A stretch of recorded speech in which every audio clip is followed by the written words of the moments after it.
시청자 여러분 안녕하십니까. 신의 한수 우동균입니다. 이 대한민국 정치판이 참 어지럽습니다. 감히 국민들에게 낯을 보일 자격이 없는 자들이 배지 달겠다고 설친 덕이죠. 대표적인 인물 누굽니까? 바로 조국입니다. 어찌 보면 이 정권교체의 신호탄이었던 그 조국이 이제 국현이 되겠답니다. 방탄을 잇겠다고 합니다. 용서할 수 있나요?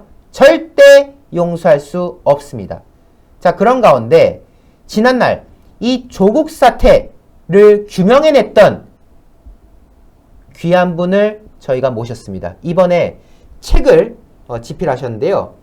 그는 그날 머리를 쓸어넘기지 않았다. 여러분 아시잖아요? 조국 맨날 뻑하면은 자기 멋있는 척 막 이랬지 않습니까? 근데 그날만큼은 그러지 못했다는 겁니다. 무엇 때문에 그랬을까요? 그 부분 이 책에 잘 담겨져 있습니다. 조국 사태의 민낯을 한 번 더 우리가 복기해보고 왜 이런 자들이 대한민국 정치판에서 사라져야 되는지, 왜 이들이 대한민국 법에 의해서 단죄되어야 되는지 하나하나 살펴보고자 하는데요. 들어오신 분들 먼저 하셔야 될 게 있죠? 좋아요 눌러주시고요. 구독 안 하신 분들 구독 잊지 말아주시기 바랍니다. 이 책을 집필하신 이준우 작가님 모시겠습니다. 안녕하십니까? 네, 반갑습니다. 네. 자, 지금 이제 이 책을 저희가 이제 오늘 소개하고 또 겸사겸사 지금 이 대한민국 정치 상황에 대해서도 저희가 같이 좀 언급을 해야 될 것 같은데요. 네. 먼저 아마 우리 시청자분들께서 옆에 계신 분 누구예요? 아마 하실 것 같아요. 소개 부탁드리겠습니다. 네, 안녕하세요. 예, 저는 국회에서 보좌관으로 오래 근무했었고요. 한 18년 정도 근무한 것 같습니다.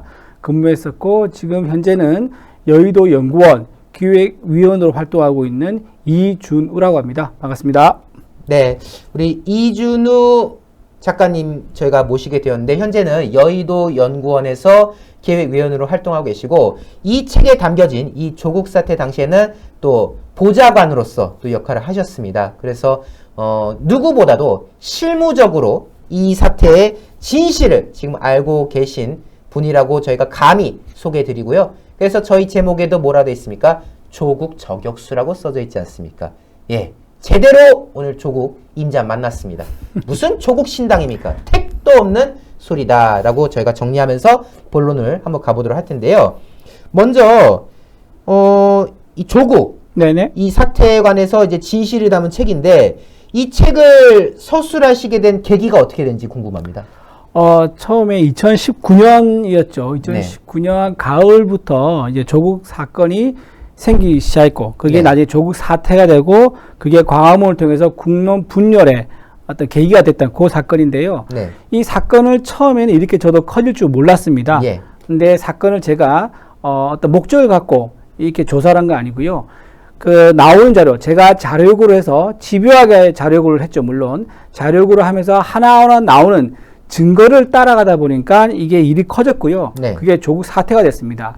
그런데 그게 한 2, 3개월 넘어가니까 이렇게 한 사람한테서 많은 위선과 많은 거짓이 나올 수 있느냐라는 생각을 하면서 이거를 기록을 남겨둘 필요가 있겠다는 생각이 들더라고요. 네. 그래서 제가 한 2, 3개월 지나서부터는 이거를 자료 요구를 하고 또 분석을 하고 하면서 짬짬이 이거를 나중에 기록을 남기는 거, 그러니까 책을 쓰는 거죠. 책을 쓸 수도 있다는 거를 가정에 두고 어떻게 자료 요구를 했었고 그때 그 받은 회신은 뭐였었고 그때 어떤 일이 있었느냐 요거를 중간중간 다이어리 메모를 했었어요. 예. 메모를 했었고 또 핸드폰 이번에 책 쓰면서 카톡으로 해서 다시 옛날 거 3, 4년 전 걸 다시 들춰보기도 하고 그렇게 하면서 이거를 이제 그 기간을 보냈었는데 제가 이제 다른 의원실로 와서 국회 일하다 보니까 예. 국회가 너무 바쁘잖아요. 예, 예. 뭐 상임위도 열리고 국정감사도 있고 예산심사도 있고 그러다 보니까 책을 사실 못 썼어요. 네. 일을 하면서 책을 쓰고 싶었지만은 사실 현실이 쉽지 않았기 때문에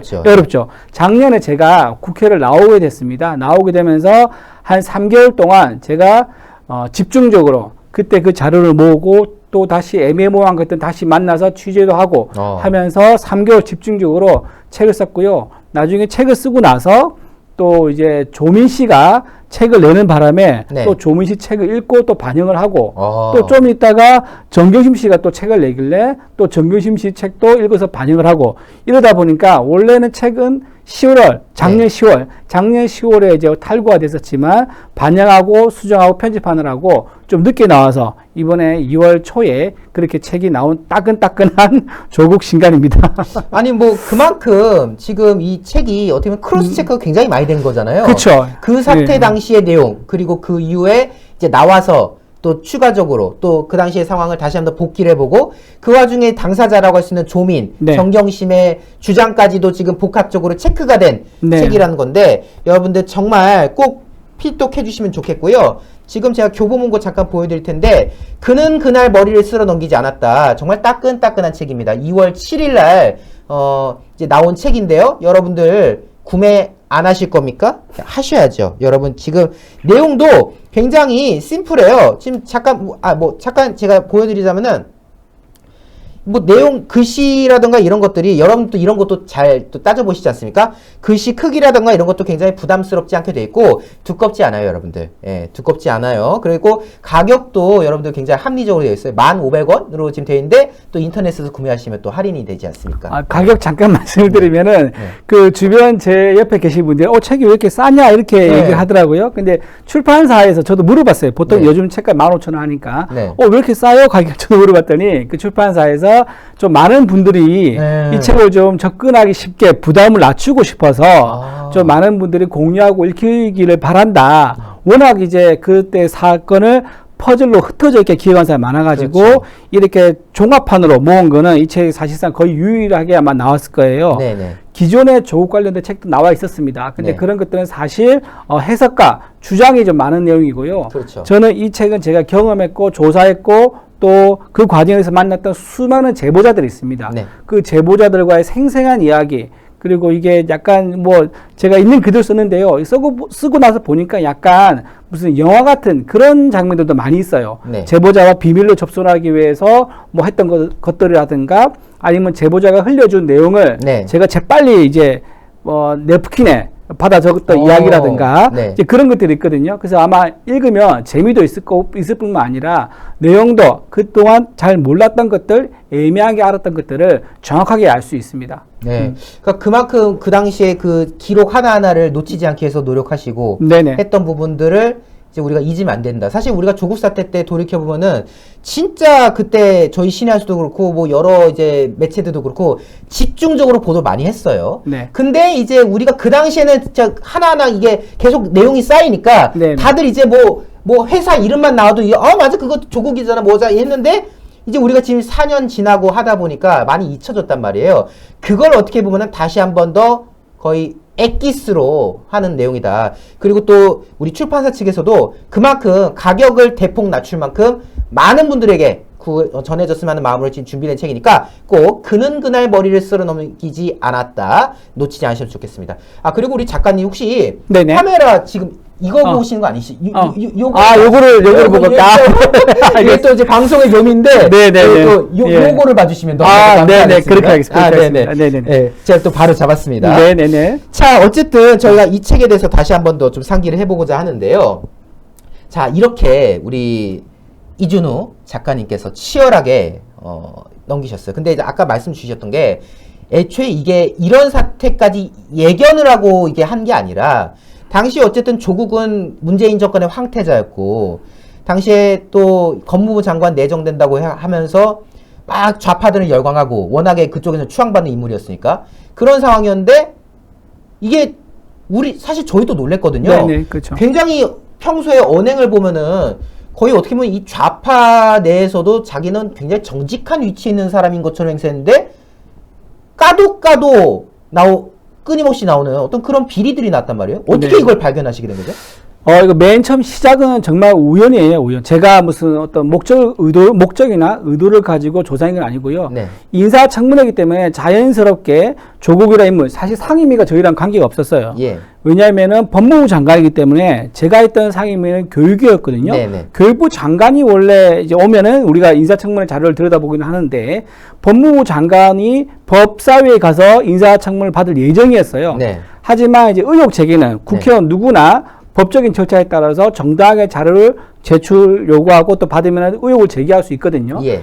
그래서 저는 우연찮게 또 제 마침 고향이 또 부산입니다. 네. 그래서 조국 장관도 부산이고 조국의 딸도 부산대 의전을 다니고 있다. 그 네. 얘기를 알게 돼서 부산대학교에 있는 또 제 지인들 좀 몇몇이 있습니다. 아. 그 지인 통해서 조민이라는 인물을 제가 좀 간접적으로 들었죠. 어. 그래서 그런 상황이었는데 그때 한국일보 네. 이현주 기자가 연락이 와서 조민 관련해서 장학금을 받았다는 게 좀 이상하다라고 얘기를 하는 거예요. 아이고. 예, 그래서 저는 뭐 장학금 받을 수 있지 했더니 왜 이상하다 했더니 유급을 받았는데 장학금을 받았다는 게 이상하다는 거예요. 정말 이상하죠. 그건. 그렇죠. 그 이상하죠. 그래서 저는 한두 번 그럴 수 있다 생각했죠. 왜냐하면 갭이 나면 할 수 있잖아요. 네. 이때 뭐 유급 받았지만 마음 잡고 열심히 해서 장학금 받는 게 가능하니까.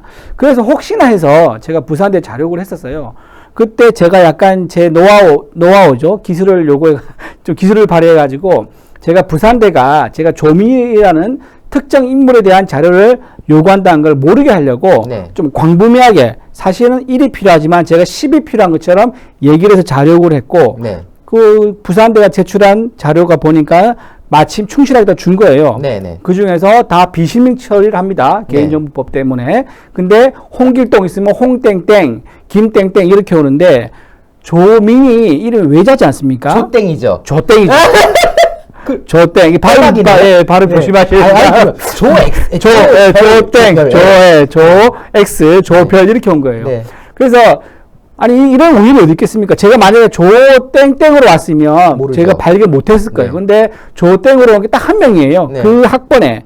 그러니까 이거는 조미일 수밖에 없는 거고. 그렇죠. 제가 받은 자료를 엑셀이었거든요. 옆으로 스크롤해 보니까는 학점이 1.13이 있고 1.18 뭐 거의 뭐 바닥을 기는 낙제 유급 확실한 낙제였는데 그때도 장학금이 6번 연이어 한 번도 쉬지 않고 나간 거예요. 아이고.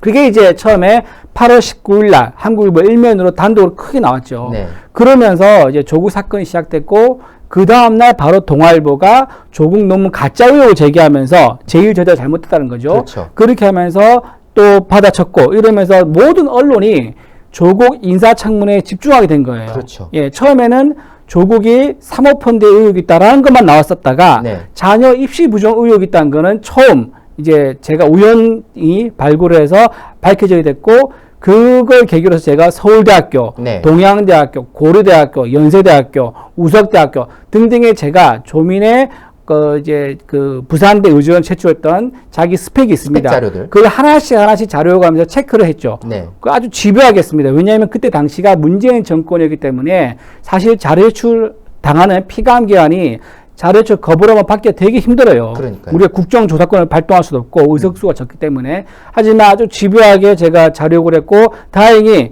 온 자료가 상당히 있었기 때문에 네. 의혹을 제기했었고 또 하나 너무너무 고마운 거는요.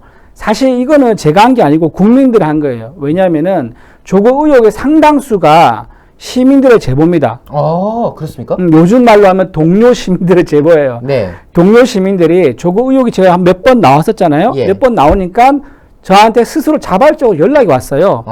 자기가 옛날 조국이랑 같이 일했던 사람이다 라고 하면서 오거나 네. 또는 조민을 봤을 때 이런 점이 있었다고 얘기하거나 또는 정경심 교수가 있었을 때 이런 점이 있었다거나 이런 제보가 많이 왔어요. 네. 근데 그 중에 허위도 있고요. 또 착각도 있습니다. 네. 하지만 사실관계를 하나하나 확인해 가지고 이제 의혹을 제기하고 이런 것들이 상당히 많아요. 그래서 네. 제 책에는 총 이제 21꼭지가 들어가 있는데요. 네. 아마 제가 그때 단독 기사를 찾아왔던 거는 아마 40건이 넘을 겁니다.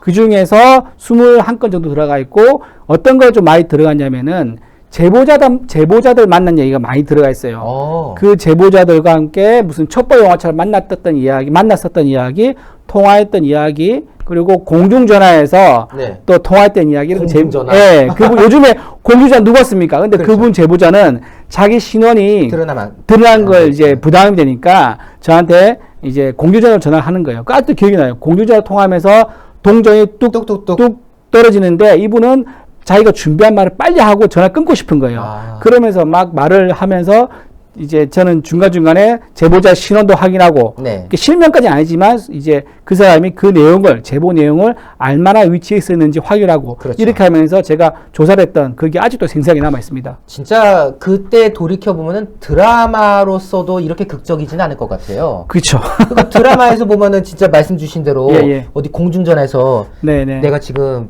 중요한 걸 얘기하려고 하는데 내가 지금 만날 수는 없고 하면서 막 아, 얘기하는 그렇죠, 것들도 그렇죠, 그렇고. 맞습니다. 그 지금 저는 굉장히 놀란 게 네네. 이게 단순히 어떤 기관의 자료뿐만 아니라 결국 이 사태에 대해서 문제의식을 느낀 어떤 내부자들의 네. 어떤 진실을 전하는 폭로 그 과정들도 가미되었다. 그렇죠. 그렇기 때문에 조국 사태가 단순한 해프닝으로 끝난 게 아니라 진짜 어떻게 보면 이 위선자 우리가 지금 이자들을 비유하기를 기생충 가족이라고 이제 그 네. 영화 기생충에 또 많이 비유하지 않습니까? 그렇죠. 예, 예. 그런 어떤 이 집안 일가의 행태를 우리가 알 수 있었다라는 부분이 저는 굉장히 대한민국 역사에서도 길이 남을 어떤 사건이라고 저는 생각하고 있습니다. 이게 만약에요, 어떤 의도를 가지고, 목적을 가지고 한 거라 그러면요, 사실 이렇게 국론 분열과 전 국민적 공분을 이렇게 힘들었을 거예요. 그렇죠. 그런데 경험했던 아주 많은 제보자들 있지 않습니까? 네. 용감한 시민들, 그분들이 이 위선은 나 혼자 알기는, 좀, 아는 거는 이제 안 된다. 안 좀 된다. 국민들이 제대로 알아야겠다라고 하셨기 때문에 이제 이게 국민적 공분을 불러일으킬 수 있었다고 생각한 거고요. 그래서 조국이 자꾸 지금 하는 얘기가 뭐냐면은 검찰 개혁 얘기를 하는 거예요. 네. 이게 무슨 말이냐? 본인은 국민들이 자기를 고발한 거, 자기를 신고한 거, 자기 관련된 투서 넣은 거, 이런 거를 인정하고 싶지 않아요. 부인하는 거죠. 그죠? 부인한 거죠. 왜냐면은 자기가 뭔가 부당하게 희생됐다는 걸 강조하고 싶다 그렇죠. 보니까 누굴 잡느냐? 제일 센 놈을 잡는 거예요. 네. 그래서 그걸 검찰 개혁을 잡고 그 당시에는 또 자기가 쓴 책에 이래 나왔습니다. 윤석열 대통령이 검찰총장 시절에 처음부터 검찰총장 되자마자 대통령을 꿈꿨고 대통령이 되기 위해서 자기를 타깃으로 삼았다라고 얘기를 해요. 근데 완전 그거는 허위입니다. 허위고 네. 수많은 국민과 선량한 제보자 이 사람들이 있었다는 거를 조국도 아마 알 거예요. 네. 왜냐하면 그걸 제가 종종 밝혔었거든요. 그렇죠. 근데 조국은 그 제보자가 있었다는 것을 인정할 수가 없는 거죠. 그러면 본인들은 국민적인 요구에서 물러나게 된 건데, 그래서 본인은 그걸 감추고 싶고 자꾸 검찰개혁과 이제 윤석열 대통령, 윤석열 전 검찰총장이죠. 네. 그 얘기를 꺼내서 이거를 실체를 덮으려고 한다. 왜 이 사건이 일어났는지를 이제 그렇게 저는 볼 수 있습니다. 그러니까 지금 조국 씨가 참 뻔뻔하잖아요. 네네. 이미 2심에서까지 실형이 나온, 사실 그 형량도 한참 못 미치는 건데, 네네. 뭐 어쨌든 지금 실형 선고까지 나온 상황이지 않습니까? 네. 그러니까 본인이 죄가 뻔히 있음에도 불구하고 그 탓을, 심지어 그 진실이 나오기까지는 국민들의 역할이 굉장히 컸음에도 불구하고 국민들한테 탓하기 못하겠으니까 괜한 뭐 상대당 탓을 하고, 네네. 또 그 과정에서 수사를 한 검찰 탓을 하고, 네네. 또 그 당시에 수장이었던 윤석열 대통령 탓을 하고, 네. 그런 식으로 소위 말해서 이제 다른 쪽으로 이제 프레임을 바꾸려는 그런 네네. 좀 뻔뻔한 시도를 하고 있다라는 것이 정말 분노를 차게 하는 건데요. 그렇기 때문에 여러분들이 꼭 이걸 구매하셔야 되는 겁니다. 바로 그는 그날 머리를 쓸어 넘기지 않았다. 이 책이 정말 중요한 내용인 거예요. 이 책 안에는 우리 작가님께서도, 우리 위원님께서도 말씀 주신 대로 아마 이 과정이 있을 겁니다. 이 어떤 건의 사건에 대해서 진실을 네. 추구하기까지의 과정, 그 과정에서의 어떤 드라마틱한 그런 부분들이 있는데 조국은 이거를 애써 부정하려고 한단 말이에요. 왜? 이걸 긍정하는 순간 나는 쓰레기였다 라는 걸 자인하는 거 아닙니까? 그러니까 나는 억울하다라고 내세우고 싶어서 이런 책 속의 진실을 부정하는 건데 안 됩니다. 무조건 여러분들 국민들이 알아갈 수 있도록 책을 구매하시고 또 나만 읽지 말고 이런 거 살 때 또 2권, 3권 사는 거예요. 해가지고 이거 읽어봐라 선물이다 하고 너도 선물이다 읽어봐라 하면서 좀 많이 좀 함께 해주시면 좋을 것 같습니다. 자, 근데 제가 지금 사진 한 장 지금 준비해놨거든요. 네. 이게 이제 우리 당시에 보좌관 활동하실 때 모습 같은데 예, 예. 이 뒤에 이게 지금 의원실인가요? 어딘가요? 예, 의원실 안에 보면 그 회의실이 있어요. 네. 그 회의실입니다. 의원회관 안에 각 의원실의 모든 사무실의 구조가 똑같아요. 똑같고 평수도 똑같은데 네. 거기 보면 의원님 방이 있고 보좌 직원들 방이 있고 회의실 이렇게 세 파트로 나눠지거든요. 네. 그 파트 중에 하나가 이제 회의실입니다. 그러면 지금 이 회의실인데 네네. 여기가 숙소는 아니잖아요. 아, 그렇죠, 그렇죠. 뒤에 근데 라꾸라꾸 보이는데요, 지금? 네, 제가 좀, 좀 쑥스러운데, 네. 제가 그 국회에서 사실 좀 살았었어요. 아, 그 좀 사정이 있어가지고, 예.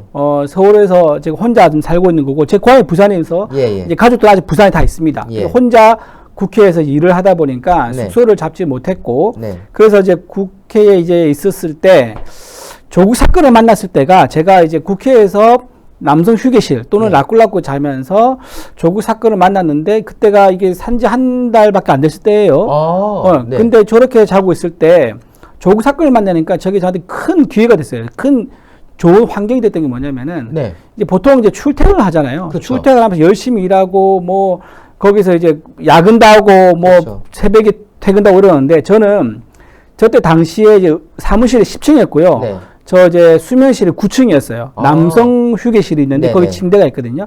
9층과 10층을 왔다 갔다 하면서 동선이 극도로 짧아요. 그러니까 출퇴근이 거기서 다 이루어진 거예요. 그러니까 이곳이 곧 직장이요, 집이요 이렇게 됐던 거네요. 그렇죠. 예. 네. 그래서 의원회가 있으면서 9층에서 자고 10층에서 일하고 1층에서 밥을 먹고 네. 이렇게 이제 하는 건물 내에서 다 이제 생활이 가능한 오. 그런 생활을 하면서 조국 사태를 만났기 때문에 좀 솔직히 말해서 남들보다는 좀 조국 사태에 집중하기 좋은 환경이 있었던 건 맞아요. 그렇네요. 예, 그래서 좀 거기서 집중력도 제 인생에서 가장 많이 발휘했던 때가 아닌가 싶을 정도로 하여튼 환경은 좋았었습니다. 그리고 저 라꾸라꾸는요, 저 나중에 제가 국회에 사는 거를 이제 아는 어떤 지인이 저한테 사무실에 있는 안 쓰는 라꾸라꾸 있다는 거예요. 아, 그 네네. 저한테 선물로 준 거예요. 아. 그래서 공짜로 얻은 라꾸고요. 네. 그 침대입니다. 예. 굉장히 저 사진 보면서도 좀 그 시절이 좀 많이 떠오를 것 같아요. 어떻게 보면은 저 침대와 저 업무 공간이 네. 어떻게 보면 이 대한민국 국민들에게 진실을 알리는 어떤 그 장의 중심이었다는 거 아닙니까? 이게 역사적 현상이에요. 이거 돌이켜보면요. 뭐 그렇게까지 뭐 좀 말씀해 주시니까 부끄러운데 네. 어쨌든 그때 제가 이제 사무실에서 먹고 자고 하면서 네. 이제 진짜 이 모든 걸 모든 에너지를 다 쏟아 부을 수 있었던 네. 어떤 소중한 환경을 만들어준 침대인 건 맞습니다. 자, 그러면은 네. 책에 대해서 저희가 좀 더 깊게 들어가 네. 보죠. 이 책에는 그러면 대략 어떤 내용들이 지금 다시 상기가 되도록 소개되어 있습니까? 그 처음에 조국이 지금 책을 2권 냈었고요. 정경심 1권 냈고 예. 조민이 또 1권 냈고 총 4권을 냈어요. 조민 예. 가족이. 근데 그 가족 그 책을 제가 다 읽어봤거든요. 네. 근데 조민 그 가족 일대 전부 다 자기한테 유리한 거 있잖아요. 그렇죠. 자기한테 유리한 아주 작은 부분은 아주 면면을 할애해서 아주 크게 썼어요. 네. 크게 쓰고 그걸 과장해서 쓰고. 그런데 자기한테 불리한 거 아예 언급 안 하죠. 아, 그렇죠. 그런데 그걸 읽은 사람은 뭐라고 생각하겠습니까? 오해하겠죠. 아, 저렇게 탄압했구나. 그렇죠. 예, 이런 팩트가 있는데 이거를 저쪽에서 모른 척하고 덮었고 네. 이거를 이제 조작을 해서 진짜 조국한테 무슨 의혹 있는 거 아니야? 의혹 없는 의혹을 만든 거 아니야? 정경심 뭐 조미 이렇게 그렇게 착각하게 만들었어요. 그 책을. 네. 그래서 제가 이거를 팩트 중심으로 해서 하나하나 왜 그게 팩트였는지 어떻게 많은 사람들이 그걸 제보해서 왔는지를 알려서 그 책이 전부 다 사실은 90%가 다 허위다. 다 90%가 가깝게 거짓말로 이루어진 책이다. 자기 변론이다, 저건. 그렇죠. 자기 변론, 저는 자기 변론이라고 좀 말하고 싶지는 않고, 네. 뭐랄까, 자기만의 이제 세계관인가요? 세계관이라고 해야 되나요? 예. 변론 정도도 아닌가요? 허위의 이제 상상의 세계 네네. 속에 있는 자기만의 세계인 거죠. 네. 근데 이 책에 있는 거는 뭐, 이제 네. 팩트 중심으로 했기 때문에, 조국 책과 제 책을 비교해보면, 조국이 말하지 않았 것들이 이제 왜 말하지 않았는지 그 이유를 알 수 있는 거예요. 그러면은 역으로 보면 그거네요. 물론 이제 우리 시청자분들 이제 조국 책을 사서 보고 싶은 마음 없겠습니다만 또 이제 누군가 비교해 본 분도 있을 거 아니에요. 그렇지, 있을 수 그러면 있죠. 그 책에는 없다. 네. 그러면 이 책에는 있다. 네네. 그러면 그걸 우리는 어떻게 받아들일까요? 이 책에 없는 게 죄구나. 네. 이 책에 없는 게 바로 조국의 약점이구나. 그렇죠. 그렇게 우리가 생각하면 되겠네요. 예, 맞습니다. 네. 예를 들면 좀 단적으로 구체적으로 말씀드리면은 그 조국 씨가 항상 이제 그 좀 강조하는 게 자기가 검소한 차를 탔다고 얘기를 좀 종종 했어요. 검소한 차? 네. 네. 그게 뭐냐면 아반떼, 네. 그다음에 QM3, SM6 이렇게 해서 거의 국민차 가까운 차를 몰고 다녔잖아요. 조국이요? 예, 그래서 법원에 갔을 때 왜 QM3 맞아요. 주차를 했더니 지지자들이 물티슈로 우리 닦아서 아줌마들 세차하고. 세차해서 광을 내줬잖아요. 네. 그래서 제가 좀 이상한 거예요. 조국이 이런 이중적인 행태를 볼 때는 이 차가 정말 자기 차가 아닐 거다. 제3의 차가 있을 거라는 생각이 들었었어요. 그거를 하나하나 파헤친 과정이 이 책에 있습니다. 그 새로운 차가 뭔지 아세요, 여러분? BMW예요. 정경심 교수가 동양대에서 자기 집까지 출퇴근할 때 타고 다닌 차가 BMW였고요. 네. 중간에 바꾼 차가 제네시스입니다. 그런데 제가 인사청문회 기록 보면 자동차 등록 관련된 거, 자동차 관련 자동차세는 세금 내역들이 있어요. 네. 그걸 다 뒤져봤는데 BMW와 제네시스 관련된 기록 없는 거예요. 어떻게 된 겁니까? 그렇죠. 저도 그게 의문인 거예요. 아니 분명히 BMW와 제네시스를 탔다는 동양대 교직원의 증언이 있었고 네. 그거를 봤다는 또 서울대에서 몰고 왔어요. 조국이. 네. 왜냐하면 한번 타보고 싶었는가 봐요. 그래서 서울대에도 학교 수업 있는 날 그 타고 왔고 그 많은 학생들을 본 거예요. 네. 그 수많은 증언들이 있고 증인들이 있는데 이 차를 무슨 비용으로 탔는지 저는 이해가 안 돼요. 네. 그리고 이 차 명의가 누구 명의였는지. 그래서 이거는 지금 사실 조국 정경심 씨가 밝혀야 됩니다. BMW 그 누구 명의로 몰았던 차냐? 네. 그리고 제네시스 이거 누구 명의로 누구 돈으로 사서 구입했던 차냐? 산 건 아닌 것 같아요. 샀으면 기록이 있으니까. 네. 누구한테 도움이나 스폰을 받을 가능성이 많은 거죠. 그런 이중적인 모습을 저는 국민들이 잘 모르고 계셔서 이 책에 좀 담았다는 부분을 말씀드립니다. 이거는 여러분들 특종인데요, 여러분. 네네네. 꼭 갑자기 여러분들 지금 막 구미가 막 당겨지시지 않습니까? 조국 일가의 숨겨진 수입차. 네.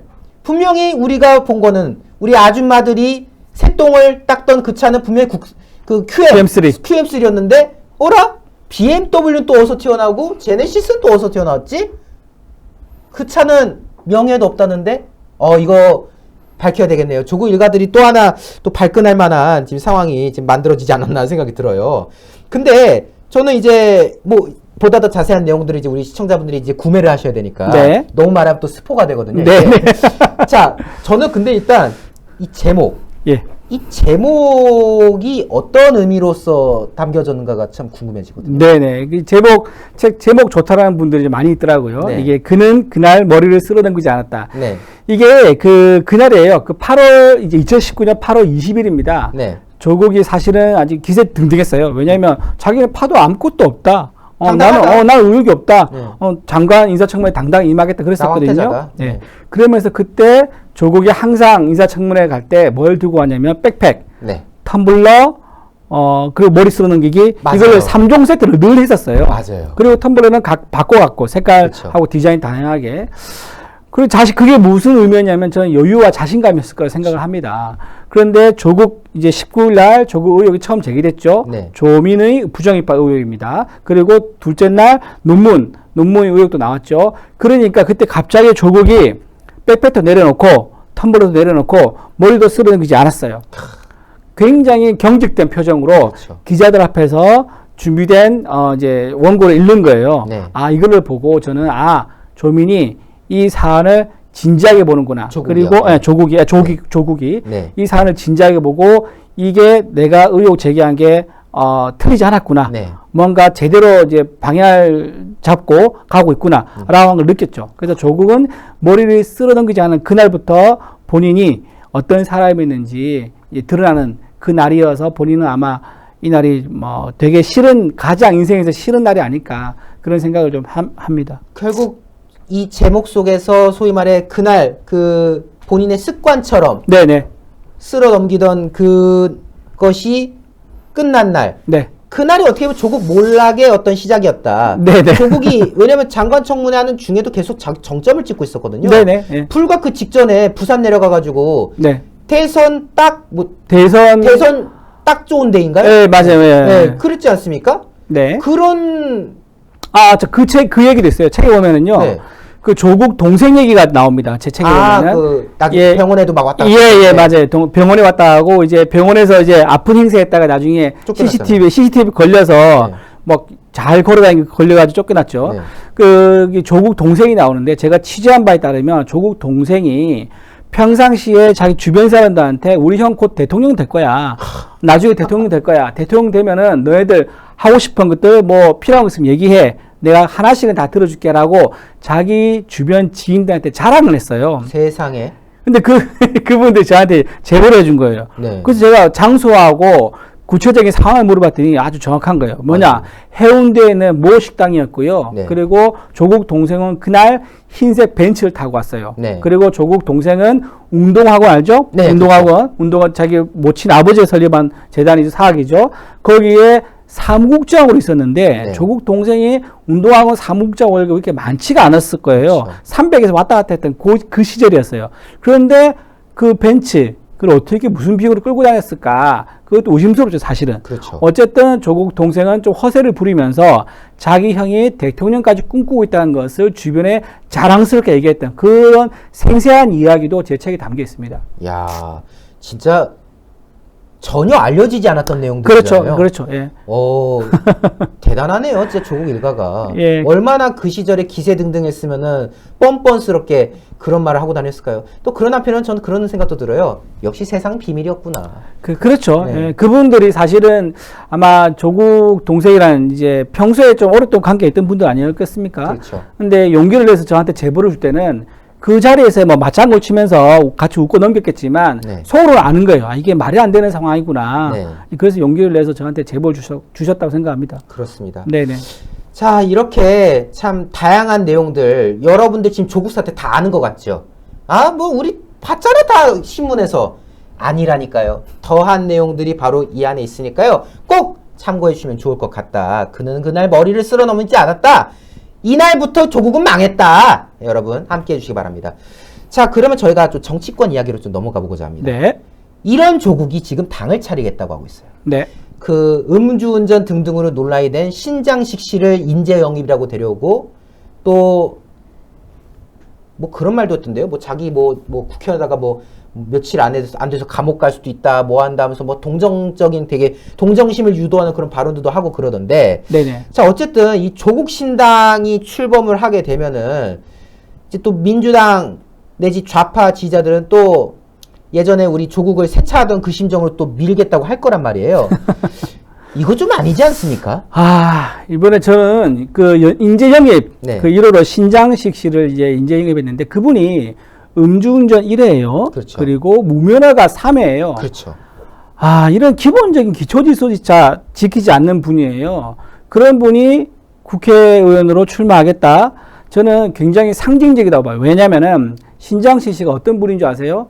가짜뉴스의 아주 대명사입니다. 네. 그분이 MBC하고 TBS에 있으면서 온갖 허위, 가짜 교묘한 가짜뉴스 전파에 앞장섰던 사람이고요. 그렇습니다. 그 때문에 TBS 쫓겨났고 또 MBC에서 쫓겨났어요. 그렇습니다. 워낙 가짜뉴스에 대한 징계가 이제 심해지고 너무 도가 지나쳐서 경고를 먹으니까. 네. 근데 이거 왜 조국이 그분을 이제 스카우트했을까요? 저는 나치 정당 있잖아요. 나치 정당에서 히틀러가 괴벨스 네. 그 프로파간다 선동의 이제 창시자라고 할 수 있죠. 그렇죠. 괴벨스를 영입했을 때 그 심정이 아니었을까 싶은 거예요. 즉 자기가 가지고 있는 무오류의 지도자, 네. 오류가 없는 완벽한 지도자의 이미지를 괴벨스 같은 사람인 신장식이 오면은 그거를 잘 구현해 줄 거라고 믿는 거예요. 왜냐? 가짜뉴스로 이미 수많은 선동과 가짜뉴스의 노하우와 기술이 있기 때문에 네. 이 가짜뉴스 기술자를 영입해서 조국 신당이 어떤 식으로 포장할 수 있는지 한번 내가 보겠다. 그러면서 신장식을 영입했다. 그래서 저는 이 조국 신당이라는 게 내실이 있는 신당이냐, 내실이 있는 정당이냐, 저는 그렇지 않다고 봐요. 아까 말씀드렸다시피 조국 신당은 당규를 만들어야 되고 그 정당의 가치와 방향을 제시해야 되는데 그 당원들한테 뭐라고 얘기했습니까? 그러니까요. 우리 당은 가치에 추가한 바가 사기예요, 문서 조작이에요, 이렇게 말할 수가 없단 선동이에요. 말이에요. 선동이에요. 네. 이렇게 말할 수가 없을 거란 말이에요. 그렇죠. 그래서 아마 확장성을 기대하지 않을 거예요. 네. 그러니까 중도라든가 민주당 이제 어떤 지지층이라든가 이런 걸 기대하기보다는 적어도 지금 현재 조국말 이제 똘똘 감싸고 있는 이 조공하는 세력들, 네. 그 제가 이제 조공이라고 말을 좀 하는 게 그럴 수 있지만 이 조공하는 분들이요. 아까 조국 일가족 책 4권 냈잖아요. 네. 그거를 열렬히 이제 구매해주고 또 정경심 씨가 그 감옥에 있을 때 영치금으로요 2년에 2억 4천을 냈습니다. 넘버 1 찍었죠. 그렇죠. 넘버 2였을 거예요. 아마 다른 분도 있었 하더라고요. 또 예, 예. 넘버 2였대요. 네. 그래서 그분이 연봉을 따지면요 1년에 1억 2천이었습니다. 감옥에서요. 감옥에서 1억 2천. 근데 정계심 씨가 동양대 교수 시절에 연봉이 그보다 작았어요. 아이고. 제가 그거 확인했습니다. 네. 아니 성실 일해서 돈을 버는 것보다 죄를 지어서 감옥에 있을 때 더 많은 경제적 이득을 본다는 게 말이 됩니까? 조국 씨는요 인사청문회 때 현금 자산이 2억이었습니다. 네. 이번에 조민 씨가 결혼한다고 자기 계좌번호를 잠깐 공개했거든요. 네. 근데 그 계좌금이 그 계좌번호가 거기 조공 세력들, 네. 조공하시는 분들한테 공유가 돼가지고요 후원금이 막 쏟아졌다는 거예요. 그러니까요. 이게 결혼식도 자기 돈으로 안 하겠다는 거예요.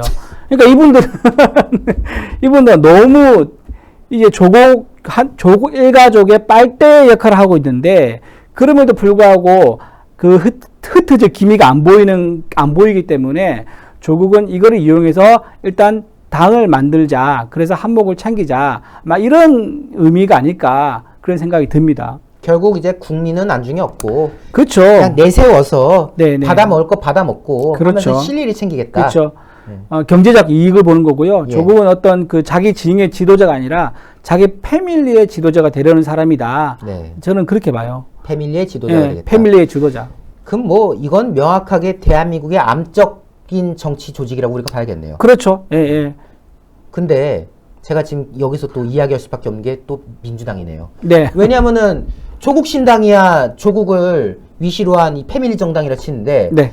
이 민주당이 우리가 아무리 욕을 한다고 해도 어쨌든 한때 수권 정당도 했던 당인데 네네네. 지금 저 당은 또 이재명 패밀리 당이 됐단 말이에요. 네.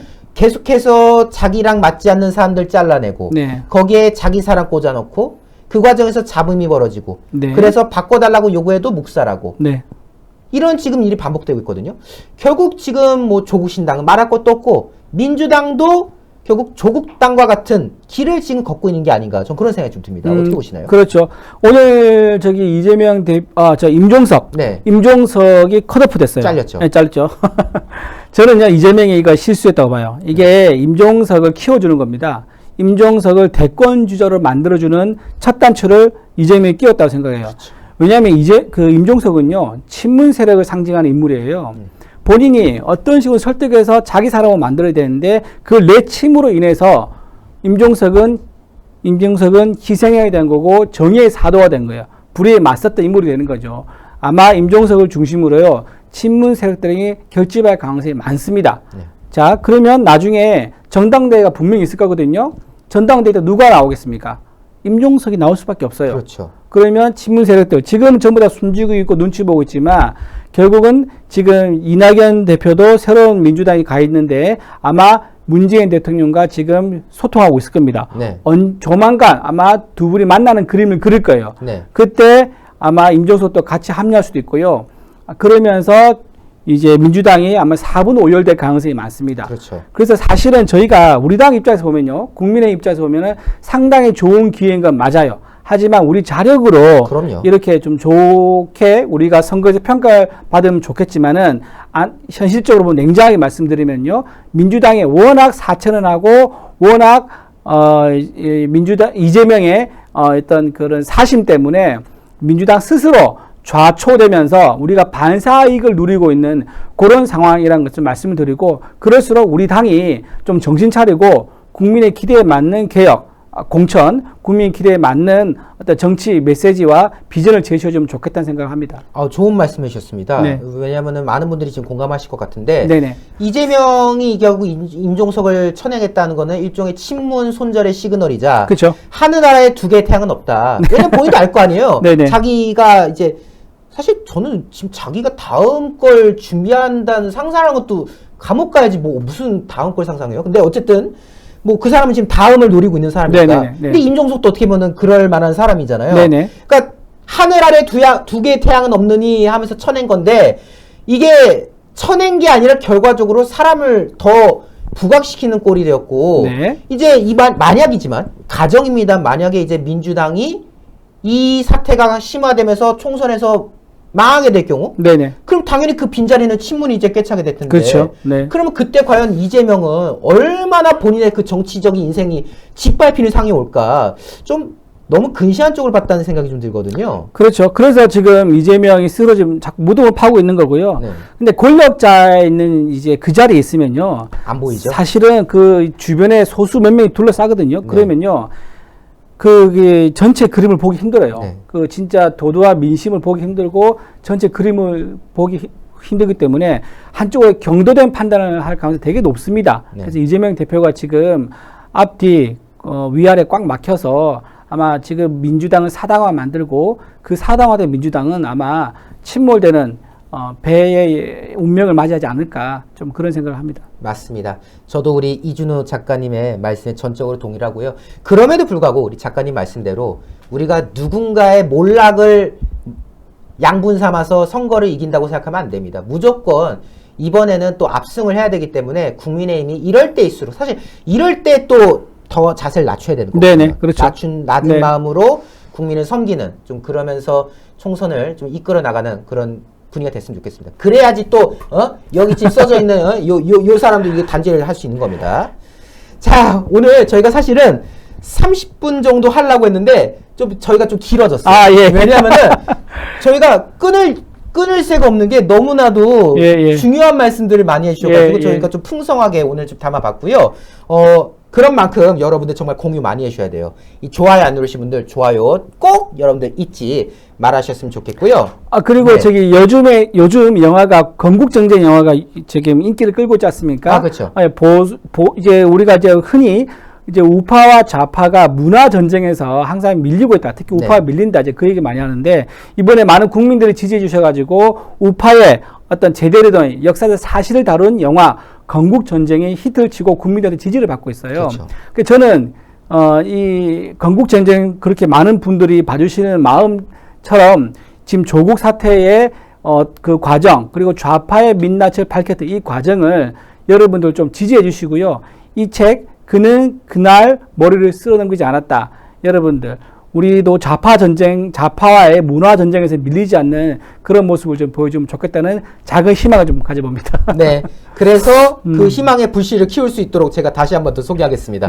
교보문고 기준입니다. 여러분들 편하신 쪽으로 구매하시면 되겠는데 워낙 이제 교보가 비중이 크니까 제가 좀 이쪽으로 소개한 거예요. 자, 우리 이준우 저자님의 글 이거 구매 꼭 하셔야 돼요. 인터넷 들어가셔가지고 제목이 너무 길다. 그럼 우리 작가님 성함을 치십시오. 네. 이준우 치면 바로 상단에 뜨거든요. 들어가셔가지고 우리 구매하시면 되는데 우리 출판사 측에서도 많은 분들이 공유했으면 하는 마음으로 해가지고 단가를 낮췄습니다. 그래서 저렴하게 구매 가능합니다. 하지만 내용은 정말 알차고요. 언론에서도 다뤄지지 않은 수많은 것들이 이 책에 담겨져 있으니까 절대 놓치지 않으셨으면 좋겠다라는 말씀 드리도록 하겠습니다. 자, 저희는 이렇게 또 대담을 마무리하겠고요. 혹시 미처 못다한 말씀 있으실까요? 마지막으로 드리고 싶은 건 하나예요. 네. 여러분, 각자의 의견은 있을 수 있지만 각자의 팩트는 있을 수 없습니다. 네. 여러분, 각자의 팩트가 있을 수 없는 이유가 이 책에 다 담겨 있습니다. 여러분 좀 많이 지지해 주시면 고맙겠습니다. 네. 자, 오늘 귀한 시간이었습니다. 조국에 대한 이야기 그리고 민주당의 어떤 상태 또 하나하나 좀 짚어보았고요. 앞으로 이 얼마 남지 않은 선거에서 우리 자유우파가 꼭 승리를 해서 꿋꿋이 버티고 있는 저 좌파들의 위선을 씻어내는 그런 디딤돌을 우리가 마련해야 될 것 같습니다. 자, 우리 이준우 작가님 오늘 귀한 시간 내주셔서 너무나도 감사합니다. 네, 고맙습니다. 그리고 네. 혹시나 이 책 사신 분들 연락 주시면 제가 직접 사인해 드리겠다는 그 말씀도 같이 드리겠습니다. 아, 그래요? 이거 연락처라도 남겨야 되나? 아니요, 거기 회사 출판사 있거든요. 연락 주시면은 제가 일일이 찾아서 다 성실하게 사인도 해 드리겠습니다. 네, 여러분들 뒷면에 출판사 연락처 있으니까 참고해 주시면 네, 좋을 것 같아요. 분명히 약속하셨습니다. 네, 약속했습니다. 네, 정말 감사합니다. 네, 고맙습니다. 네. 네, 시청자 여러분, 신의 한 수는 이와 같이 우리 자유우파의 목소리를 알리고 진실을 알리는데 최선을 다하고 있습니다. 그렇기 때문에 여러분들이 해주셔야 될 거는 바로 구독과 좋아요입니다. 잊지 말아주시고요. 또 앞으로도 좋은 소식으로 함께하도록 하겠습니다. 시청해주신 여러분 대단히 감사합니다. 감사합니다. 고맙습니다. 너무 잘